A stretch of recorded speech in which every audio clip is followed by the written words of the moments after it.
I am not a poet, an essayist, but I think, learn to appreciate each other's writing, and also that of a number of other people whose blogs we have read over the years and who've been faithful readers of ours. And one of the things that Rachel and I have shared is an interest not only in writing about spirituality, but in interfaith dialogue and trying to find bridges between people of faith, and to talk about that and find new ways to talk about it. So I think that's been a bond between us.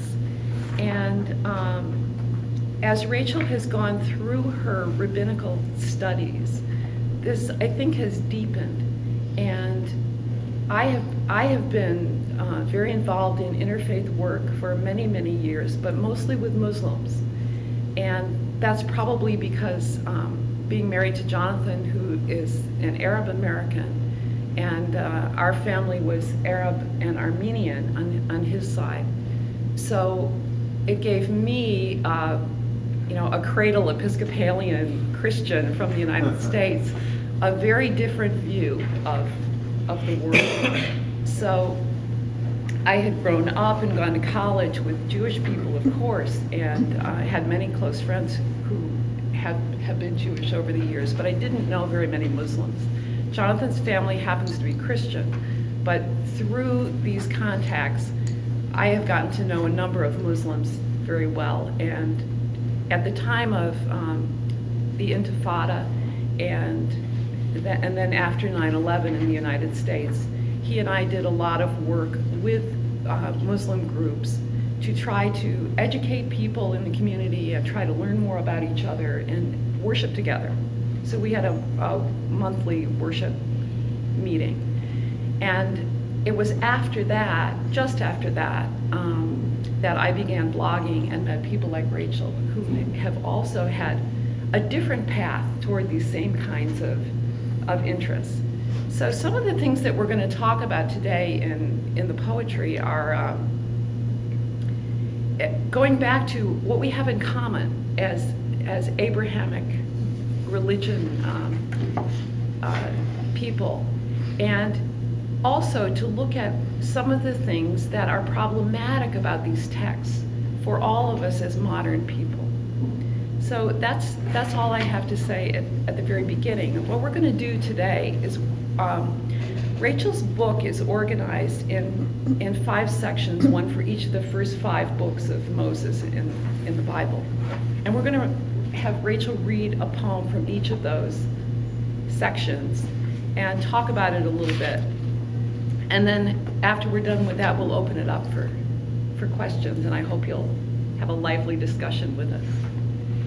But at the very beginning, I want to ask you, first of all, you're ordained as a Jewish renewal rabbi, so could you tell us what that is? Absolutely.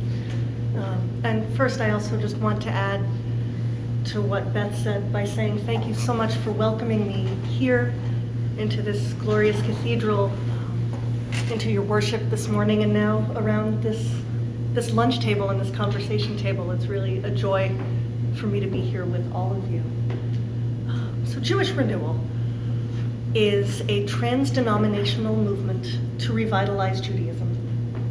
When I say trans-denominational, what I mean is that those of us who identify with and practice Jewish renewal come from across the streams. So my classmates in seminary and my teachers were Reformed, Conservative, Reconstructionist, Orthodox, Hasidic. We come from across the Jewish world, and we return across the Jewish world. So I'm a member right now of a Reform congregation. I grew up in a conservative congregation. This is a little bit the equivalent of growing up Anglican and then worshiping with the Methodists.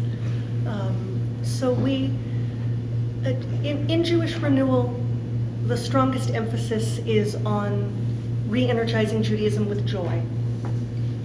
One of my teachers calls Jewish renewal feminist Hasidism, which may sound like a little bit of an oxymoron.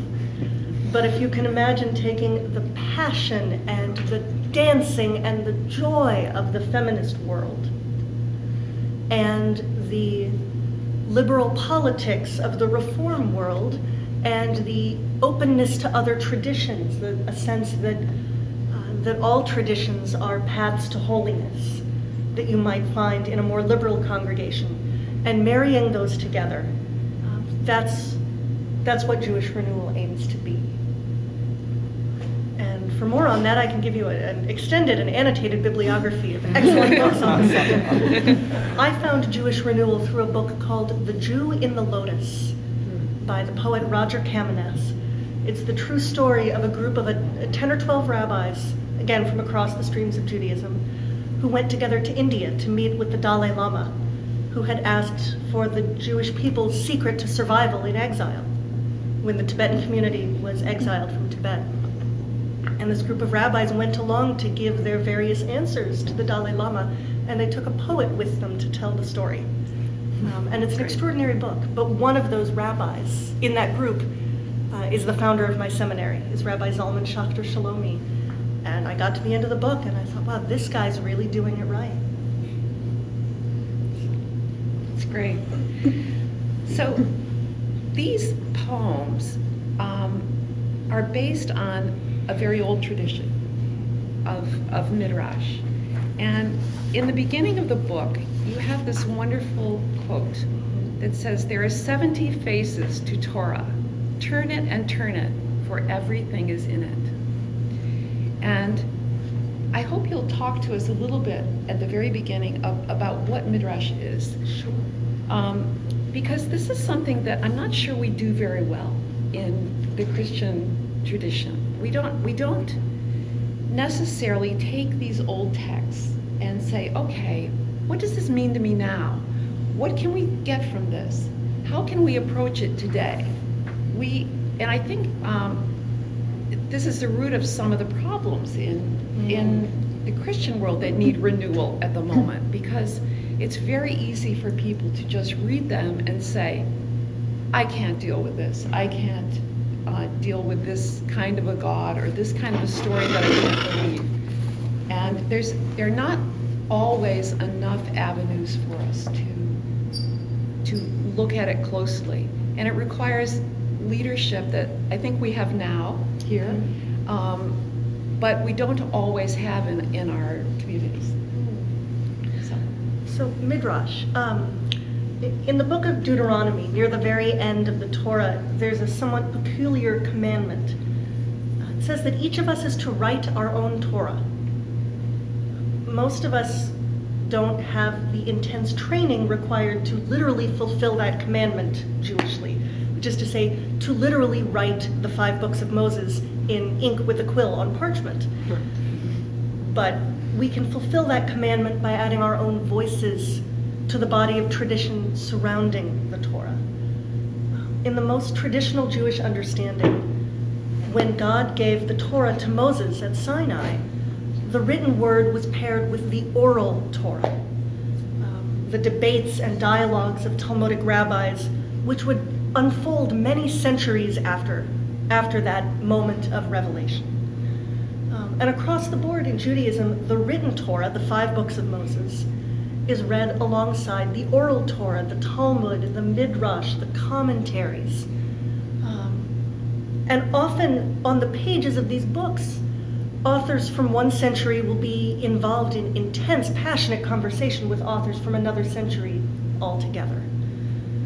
And it's common for a 21st century author to be part of that same conversation. Sometimes I think of this as these were the first hyperlinks. You would see the text in the middle of the page and the commentaries literally in the margins, and then commentaries in the margins around that, which really we can replicate now with the text, and you click on a link and it takes you to somebody else's idea, and this scholar says that and that scholar says something else. One of the ways that Jews traditionally respond to Torah is through Midrash, which is the body of exegetical storytelling. Stories which close up loopholes or explain idiosyncrasies or make sense of things that don't quite make logical sense. The Bible is full of repetitions and contradictions. How many pairs of animals were taken onto that ark again? How were man and woman created in the very beginning, because first we have male and female created, he, them, and then we have the creation of a man and a woman created out of a rib. Well, in a historico-critical, contemporary intellectual context, one might say, well, these are clearly different strands of tradition which were woven together after the fact by a careless editor. Or perhaps an editor who knew that the people over here were attached to one story and the people over there were attached to another story, so you had to include them both. But another way of understanding it is that each of these can be interpreted in a different way to reveal a different facet of the infinite possibility contained within the text. And that's what Midrash does. And boy, there are a lot of Midrash about the creation, about Adam and Eve, and what to do. What do we do with those two creation stories that don't mesh? And Midrash is something that's still being created today, and I hope that the poems in this book live up to my aspiration of being contemporary Midrash, of being a new unfolding of a faithful wrestling with the text. Well, so here we are at Genesis with Adam and Eve. And